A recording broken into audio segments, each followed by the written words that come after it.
अंग्रेजी में किसी भी वाक्य को बनाने में कुछ कॉन्सेप्ट्स का इस्तेमाल होता है और एक बहुत कॉमन सा कॉन्सेप्ट है सब्जेक्ट वर्ब और ऑब्जेक्ट का, या कह लीजिए सब्जेक्ट हेल्पिंग वर्ब और ऑब्जेक्ट का। ये दोनों ही कॉन्सेप्ट्स अलग अलग हैं। तो आज की क्लास में ये दो कॉन्सेप्ट है लेकिन काफी कंफ्यूजिंग होते हैं नॉर्मली स्टूडेंट्स के लिए। तो आज इन दोनों कॉन्सेप्ट्स को पढ़ लेंगे, कंफ्यूजन ऑटोमेटिकली क्लियर हो जाएगा। बढ़िया से पढ़ लेंगे तो क्लास को चलिए शुरू करते हैं।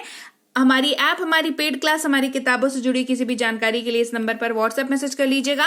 साथ ही आप देख रहे हैं संरीति इंग्लिश अकादमी, मैं हूं प्रीति मैम। सब्सक्राइब करके बेल नोटिफिकेशन ऑन कर लीजिएगा। क्लास को चलिए जा रहा हूं, आई एम गोइंग, वह पढ़ रहा है, ही इज स्टडिंग, हम खेल रहे हैं, वी आर प्लेइंग।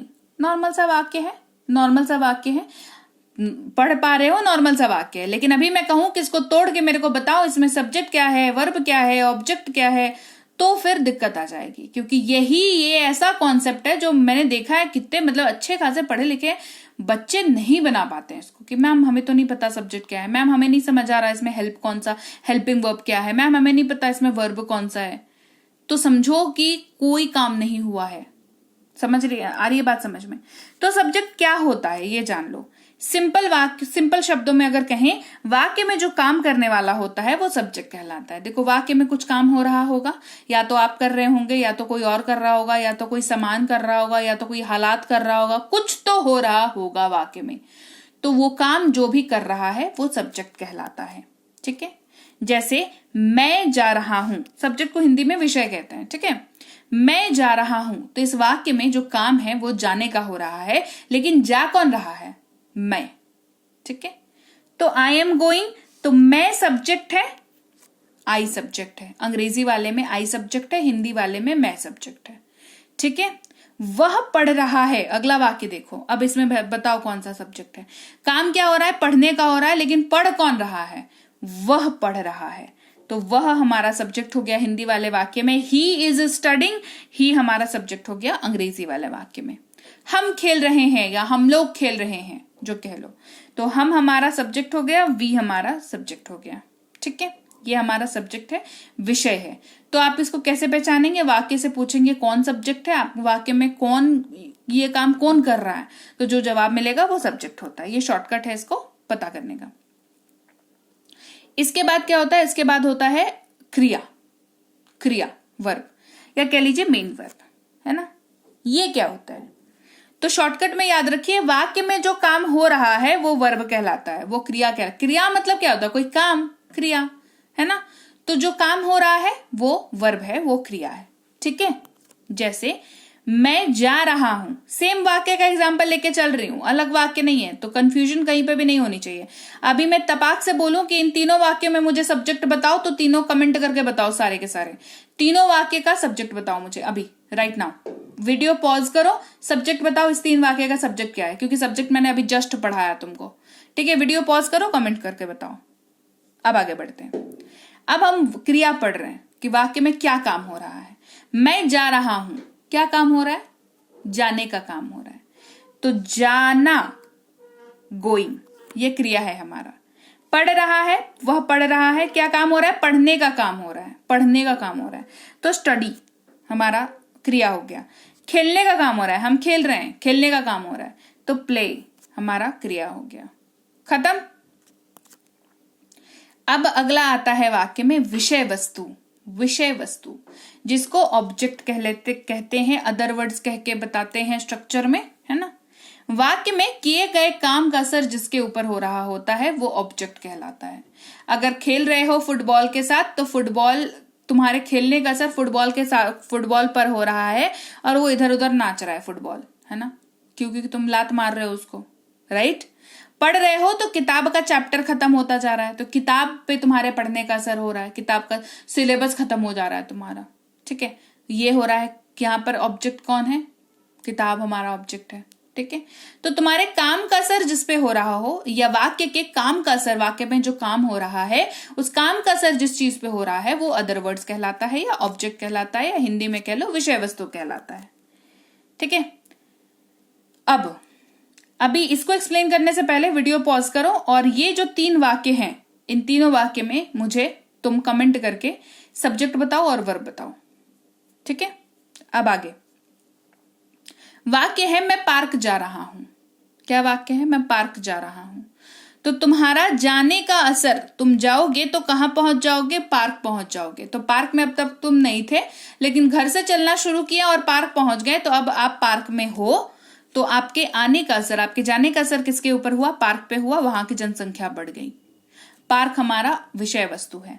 मैं पार्क जा रहा हूं, I am going to park. Park हमारा ऑब्जेक्ट है। वह किताब पढ़ रहा है, ही इज स्टडिंग बुक्स। तो ये हमारा बुक जो है हमारा क्या है? ऑब्जेक्ट है। वह क्रिकेट खेल रहा है, खेलने का असर किसके ऊपर हो रहा है? क्रिकेट के ऊपर। तो क्रिकेट हमारा विषय वस्तु है, ऑब्जेक्ट है। क्लियर? आगे ये बात समझ में। अब एक और कैरेक्टर है यहां पर, एक और कैरेक्टर है। आप ना अभी तक आपने जितने भी क्लासेस किए होंगे, आपको वहां पर सब्जेक्ट, ऑब्जेक्ट और वर्ब बताया गया होगा, लेकिन एक और बहुत ही बदमाश कह लो या हिडन कैरेक्टर कह लो जो है, जिसकी मदद से वाक्य बनता है, लेकिन वो आप नहीं पढ़ते हो most of the times. Concept या थ्योरीज की वाक्य नहीं बनता, जिसकी वजह से सब्जेक्ट भी समझ लिया मैम, ऑब्जेक्ट भी समझ लिया मैम, वर्ब भी समझ लिया मैम, फिर भी अपन वाक्य नहीं बना पा रहे। ये अगर आपके साथ हो रहा है, ये बीमारी अगर आपको है, तो वहां पर आपकी मदद करता है हेल्पिंग वर्ब, यानी कि सहायक क्रिया। लेकिन समझो तो सही, ये होता क्या है ना? ये मेन वर्ब की मदद करता है और उसके मीनिंग को एनहांस करता है, बढ़ाता है, उसके मीनिंग को जस्टिफाई करता है। ठीक है, ये हेल्पिंग वर्ब कहलाता है। आसान भाषा में कहें, वाक्य को बनने में मदद करने वाला, सहायता करने वाला हेल्पिंग वर्ब कहलाता है। ठीक है, जैसे मैं जा रहा हूं, यहां पर मैंने आपको बताया सब्जेक्ट पहचानना। तो कौन जा रहा है? मैं जा रहा हूं, मैं सब्जेक्ट हो गया। क्या काम हो रहा है? जाने का काम हो रहा है ना? जाने का काम हो रहा है, तो वो क्रिया हो गया। क्रिया क्या हो रही है? जाने का क्रिया हो रहा है, तो क्रिया हो गया। लेकिन मैंने कहा आपको मैं जा रहा हूं, तो मैं सब्जेक्ट हो गया, जाने का काम हो रहा है, तो हमने सिर्फ आई गोइंग क्यों नहीं लगा दिया? एम कहां से आ गया यहां पर? आपके दिमाग में ये सवाल आया? नहीं आया ना? नहीं आया ना? आना चाहिए था। ये जो एम है, ये है हमारा हेल्पिंग वर्ब। क्योंकि ये नहीं लगेगा तो ये वाक्य आप गलत बनाओगे। ये कहां लग रहा है? वर्ब के जस्ट पहले लग रहा है, और ये वर्ब को बनने में मदद कर रहा है, ये पूरे वाक्य को बनने में मदद कर रहा है। और ये एक्स्ट्रा कैरेक्टर है, लेकिन बहुत इंपॉर्टेंट है। मैं जा रहा हूं, आई एम गोइंग। वह पढ़ रहा है, ही इज स्टडिंग। हम खेल रहे हैं, वी आर प्लेइंग। तो ये एम, इज और आर, ये हमारा हेल्पिंग वर्ब है, जो आपके वाक्य को बनने में मदद करता है। और ये पढ़ना जरूरी है। SVO सब्जेक्ट वर्ब ऑब्जेक्ट आपने पढ़ा था, लेकिन HV यानी कि हेल्पिंग वर्ब, ये पढ़ना एक्सट्रीमली इंपॉर्टेंट है। नहीं पढ़ोगे गलत वाक्य बना के आ जाओगे। ठीक है, नहीं करना इस चीज को। अब प्रैक्टिस करते हैं, चलो।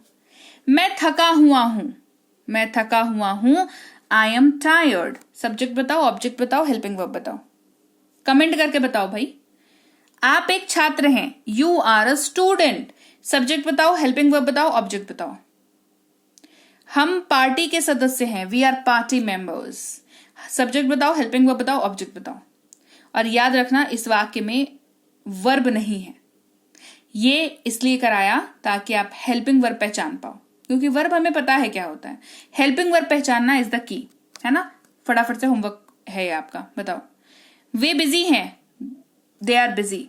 वह ईमानदार है, ही इज ऑनेस्ट। वह आ रही है, शी इज कमिंग। ये सारे इनसे बन रहा है, ये वाले से बन रहा है। तो लीजिए भाई, ये थी आज की क्लास। तो क्लास अगर आप यहाँ तक देख रहे हैं, इसका मतलब है कि आप बहुत सीरियस हैं अंग्रेजी बोलने को लेकर के। और यकीन मानिए ये क्लास आपके बहुत काम आएगी अंग्रेजी बोलने को लेकर के। तो क्लास कैसी लगी कमेंट करके मुझे जरूर बता दीजिएगा। क्लास को लाइक और शेयर तो आपने कर ही दिया होगा। आप देख रहे हैं संरीति इंग्लिश अकेडमी, मैं हूं प्रीति मैम। सब्सक्राइब करके बेल नोटिफिकेशन भी फटाफट से ऑन कर दीजिए। इसके अलावा हमारी जो ऐप है संरीति इंग्लिश अकेडमी, सेम नाम से ऐप है, वहां पर आपको बेसिक से प्रो स्पोकन इंग्लिश का कोर्स, इंग्लिश राइटिंग का कोर्स जिसमें आप अंग्रेजी लिखना सीखते हैं, इंग्लिश ग्रामर का कोर्स, इंग्लिश रीडिंग का कोर्स आपको मिल जाएगा ऐप पर। इसके अलावा अंग्रेजी पढ़ने में अगर दिक्कत आती है, स्पेलिंग्स में दिक्कत आती है, तो ये अंग्रेजी पढ़ने का रामबाण ट्रिक, ये जो किताब है ये अमेजॉन पर अवेलेबल है। आप सिंपली इस बुक का टाइटल यहां से देख करके आप अमेजॉन पे सर्च करके इस बुक को अपने घर पर कैश ऑन डिलीवरी के साथ भी मंगवा सकते हैं। इसके अलावा अगर आपको ई बुक्स की जरूरत है तो चाहे वो वर्ड मीनिंग की ई बुक हो, टेंसेस की हो, आपके स्पोकन इंग्लिश की हो, ग्रामर की हो, या मिनी स्पोकन इंग्लिश स्ट्रक्चर्स की हो, जो कि क्विक रिवीजन का आपको मौका देती है, क्विक समझने का आपको मौका देती है, ये सारी की सारी ई बुक्स जो है हमारी ऐप पर अवेलेबल है। ऐप में जाकर के आप इनको इजीली वहां पर ले सकते हैं। इसके अलावा हमारी क्लास, हमारी पेड क्लास या किसी भी तरीके की अंग्रेजी को लेकर के समस्या अगर आपको आ रही है तो इस नंबर पर व्हाट्सएप मैसेज करके आप हमारे साथ संपर्क कर सकते हैं, हमारे ग्रुप में जुड़ सकते हैं। और इस किताब को मंगवाने के लिए भी आप सिंपली इस नंबर पर व्हाट्सएप मैसेज करके भी इस किताब को अपने पास मंगवा सकते हैं। और हमारा ऐप कुछ ऐसा दिखता है गूगल प्ले स्टोर पर, वहां पे आपको यहाँ पर इंस्टॉल कर लेना है ऐप को अपने मोबाइल पर। इसके अलावा व्हाट्सएप का ग्रुप हमारा जरूर ज्वाइन करके रखें, रोज की फ्री क्लासेस आपको मिल जाती हैं। टेलीग्राम का चैनल हमारा जरूर ज्वाइन करके रखें, वहां पर भी आपको क्लासेस मिल जाती हैं, कुछ इंपॉर्टेंट अनाउंसमेंट होता है वो भी आपको पता चल जाता है, और ऐसे आप जो है अंग्रेजी के संपर्क में बने रहते हैं। तो thank you so much for watching आज की क्लास को। मैं आपसे मिलूंगी आपकी अगली क्लास में। Till then thank you so much for watching. Stay tune to Sanriti English.